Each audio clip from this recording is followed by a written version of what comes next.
Okay, Mike, little before and after from your swing evaluation today, mate. Didn't really talk too much about the pressure under the feet, right? The one pattern I did like was you loading up under the trail foot, and then starting to settle under the lead foot before you explode into the lead foot coming down, right? So that's a nice pattern. But really, what we spoke about was kind of getting you in a better position at the top first and foremost, right? We don't want the club kind of pointing over there. If anything, we want the club pointing over to the left. So I'll show you the new swing doing that in a second. But just carrying on from there, you know, generally speaking, if you're across the line, you're then going to get it steep to then get it kind of tracking back on plane, right? And I think that's probably why you're hesitant to turn hard. And you can see they're coming down to P6 very closed with your shoulders, not open with your hips by that point.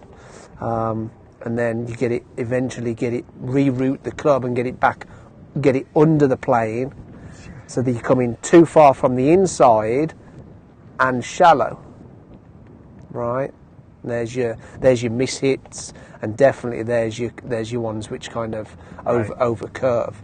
Just looking at it from the face on, a little bit of a lean left with the head. You can see how the head kind of starts moving left to start with. Lack of wrist hinge halfway back. Yes. And then as we get up to the top, the lack of wrist hinge turns into a bending with your, exactly, a little collapse with the elbow there. And then as we start down again, little lean forward with the head again. And then as we're coming down, uncocking the left wrist. Too soon. Which then affects the handle position at impact, right? We want the handle directly underneath the left shoulder. So what we mainly worked was from the down the line view, right? So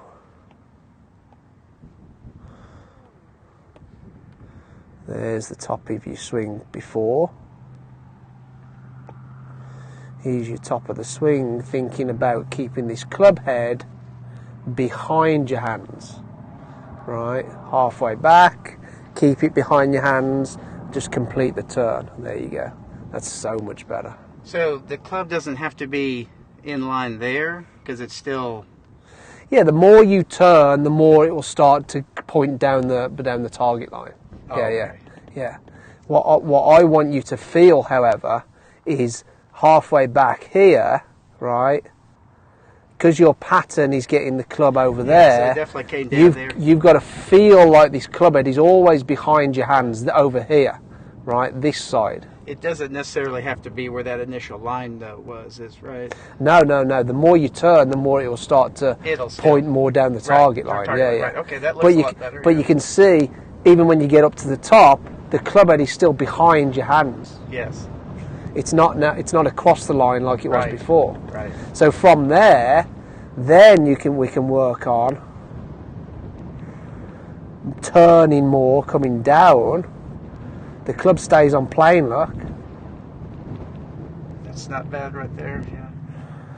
Yeah. Shoulders are still a little closed, right? But at least now we're getting the shoulder, the hip, the right. We're getting the right heel off the ground now, right? And trying to get our hips open, because at this point we want to be swinging down that stick on the ground there. Right. So the hips have got to be open at that point. Shoulders are starting to get more over your toes at that point, and then we've got a much better chance of clearing at impact. Look at that. So that would be sort of, if there was a ball there, that would be sort of where you'd be making contact with a ball, as opposed to there.